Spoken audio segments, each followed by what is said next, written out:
نحمدہ و نصلی علی رسولہ الکریم۔ صحابہ کرام کے تذکرے میں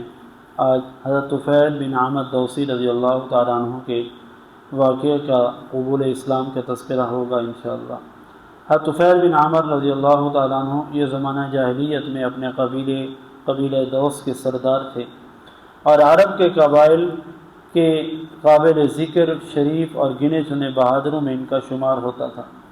اور مہمان نواز ایسے تھے کہ ان کے بارے میں مشہور تھا کہ مہمانوں کے بہت زیادہ آنے کی وجہ سے ان کے ہاں کھانے کی دیگیں کبھی بھی چولہوں سے اترتی نہیں تھی۔ ہر وقت کھانے کی دیگیں چولہوں پر چڑھی رہتی تھی کہ مہمان اتنی کثرت سے آتے تھے۔ کبھی ان کے گھر کے دروازے مہمانوں کے استقبال کے لیے بند نہیں ہوئے، ہر وقت مہمانوں کے استقبال کے لیے کھلے رہتے تھے۔ وہ بھوکوں کو کھانا کھلاتے تھے، خوف زدہ لوگوں کو تسلی دیتے، پناہ طلب کرنے والے لوگوں کو اپنی پناہ میں لے لیتے۔ ان تمام خوبیوں کے علاوہ وہ نہایت سمجھدار، ذہین اور بہت بڑے عربی زبان کے ادب کو جاننے والے بھی تھے، اچھے شاعر بھی تھے، اچھے برے کی تمیز بات کے اندر کرنے والے، سمجھ رکھنے والے بھی تھے۔ ان سب خوبیوں کے ساتھ حضرت طفیل رضی اللہ تعالیٰ عنہ ابھی اسلام قبول نہیں کیا، اپنے قبیلے، اپنے علاقے تہامہ کو چھوڑ کر مکہ معظمہ کے لیے روانہ ہوتے ہیں۔ یہ وہ وقت ہے، یہ وہ دور ہے جب کفار اور مشرکین حضور صلی اللہ علیہ وسلم کی مخالفت میں دن رات ایک کیے ہوئے ہیں۔ آپ صلی اللہ علیہ وسلم ان کو دعوت دینے کے لیے دن رات ایک کر رہے ہیں، اور بار بار مختلف طریقوں سے ان کو دعوت دے رہے ہیں، سمجھا رہے ہیں، اور کفار اور مشرکین آپ کی مخالفت کرنے میں دن رات ایک کیے ہوئے ہیں۔ اور نہ صرف یہ کہ خود مخالفت کر رہے ہیں، بلکہ کوئی اگر اسلام کرتا ہے، اسلام قبول کر لیتا ہے تو اس کی بھی مخالفت کرتے ہیں، اس کی دشمنی پر اتر آتے ہیں، طرح طرح کے ظلم و ستم ان کے اوپر ڈھاتے ہیں، اور جو اسلام قبول کرنے کا ارادہ کرے مختلف حیلے بہانوں سے ان کو منع کرنے کی کوشش بھی کرتے ہیں۔ اس طرح کے آپس کے معاملات میں حضرت طفیل رضی اللہ تعالیٰ عنہ مکہ معظمہ پہنچتے ہیں۔ ان کو معلوم نہیں ہے کہ اس وقت مکہ معظمہ میں یہ حالت چل رہی ہے۔ اپنے قبول اسلام کا واقعہ حضرت طفیل رضی اللہ تعالیٰ عنہ خود اپنی زبانی بیان فرماتے ہیں۔ وہ کہتے ہیں کہ جب میں مکہ آیا تو کفار اور مشرکین کے سردار میرے قریب جمع ہو گئے اور مجھے پکڑ لیا، اور بڑی گرم جوشی کے ساتھ میرا استقبال کیا، بڑی عزت اور اکرام سے نوازا۔ پھر ان کے بڑے بڑے سردار اور معزز لوگ میرے ارد گرد جمع ہو گئے اور مجھ سے کہنے لگے، طفیل تم ہمارے شہر میں آئے ہو،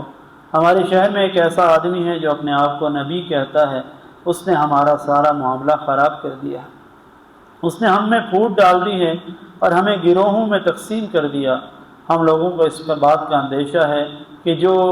الیاذ باللہ ان کفار کے بقول جو مصیبت ہم پر آ پڑی ہے، کہیں یہ مصیبت تم پر اور تمہاری قوم پر نہ پڑ جائے کہ وہ تمہارے اندر بھی پھوٹ نہ ڈال دے اور تمہیں بھی اپنے دین اور مذہب سے پھیر نہ دے۔ لہٰذا ہمارا مشورہ یہ ہے کہ تم اس آدمی کے جو اپنے آپ کو نبی ہونے کا دعویٰ کرتا ہے، یعنی حضرت محمد صلی اللہ علیہ وسلم، تم ان کے قریب نہ جانا، ان کے قریب بالکل نہ جانا، اور نہ ان کی بات سننا، نہ ان سے ملاقات کرنا۔ اس طرح تو تم بچ کر رہو گے، ورنہ وہ تمہارے اندر بھی اس کی بات اثر کر جائے گی، کیونکہ اس کی زبان میں ایک تاثیر ہے، اس کی بات اثر کرنے والی ہے۔ حضرت طفیل رضی اللہ تعالیٰ عنہ کہتے ہیں کہ مشرکین کے بار بار سمجھانے اور اس طرح کی ترغیب دینے سے میرے اندر ایک قسم کا ڈر اور خوف پیدا ہو گیا،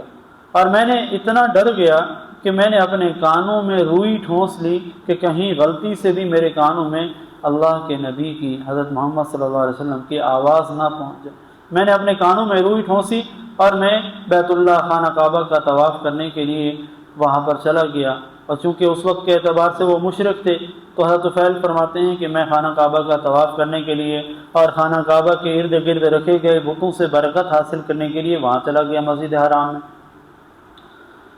حضرت طفیل رضی اللہ تعالیٰ عنہ کہتے ہیں کہ جب میں مسجد میں داخل ہوا تو میں نے حضرت محمد صلی اللہ علیہ وسلم کو خانہ کعبہ کے پاس کھڑے ہو کر نماز پڑھتے ہوئے پایا۔ حضرت طفیل کہتے ہیں کہ ان کا طریقہ عبادت ہمارے طریقہ عبادت سے بہت مختلف تھا۔ وہ منظر مجھے اتنا اچھا لگا اور ان کے عبادت کے طریقے کو دیکھ کر میں خوشی سے جھوم اٹھا۔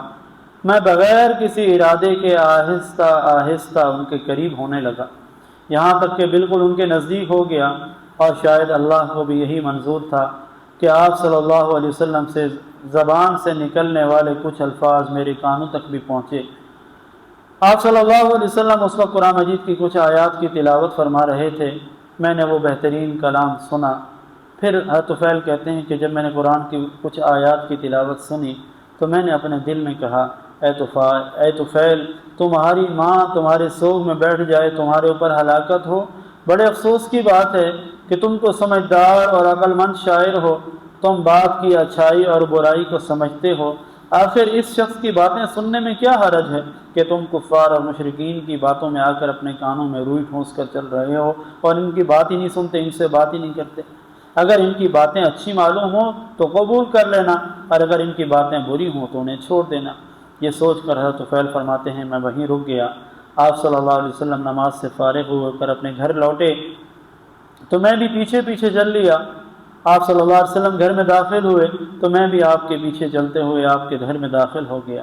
اور آپ صلی اللہ علیہ وسلم سے عرض کیا کہ اے محمد، آپ کی قوم کے لوگ تو مجھے آپ سے دور رکھنے کے لیے آپ کے متعلق بہت سی ایسی باتیں کر رہے تھے، وہ مسلسل مجھ کو آپ کے دین سے ڈراتے رہے، یہاں تک کہ میں نے آپ کی باتیں نہ سننے کا پختہ ارادہ کر لیا اور روئی سے اپنے کان بھی بند کر لیے تاکہ کہیں آپ کی کوئی بات میرے کانوں میں نہ پڑ جائے۔ لیکن اللہ کی مرضی یہ تھی کہ اس نے مجھے آپ کی باتیں کچھ سنوائیں اور وہ مجھے بہت پسند آئیں۔ آپ مجھے اپنے دین کے بارے میں بتلائیے کہ آپ کا دین کیا ہے۔ آپ صلی اللہ علیہ وسلم نے اپنی دعوت، اسلام کی دعوت، دین کی دعوت ان کو پیش کی،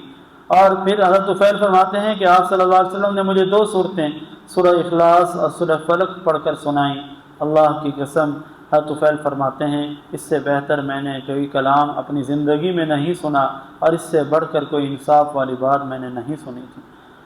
حضرت طفیل فرماتے ہیں میں نے اسی وقت اپنا ہاتھ آگے بڑھایا اور کلمہ پڑھ کر دائرہ اسلام میں داخل ہو گیا۔ اللہ رب العزت حضرت طفیل رضی اللہ تعالیٰ عنہ کے اسلام کو قبول فرمائے،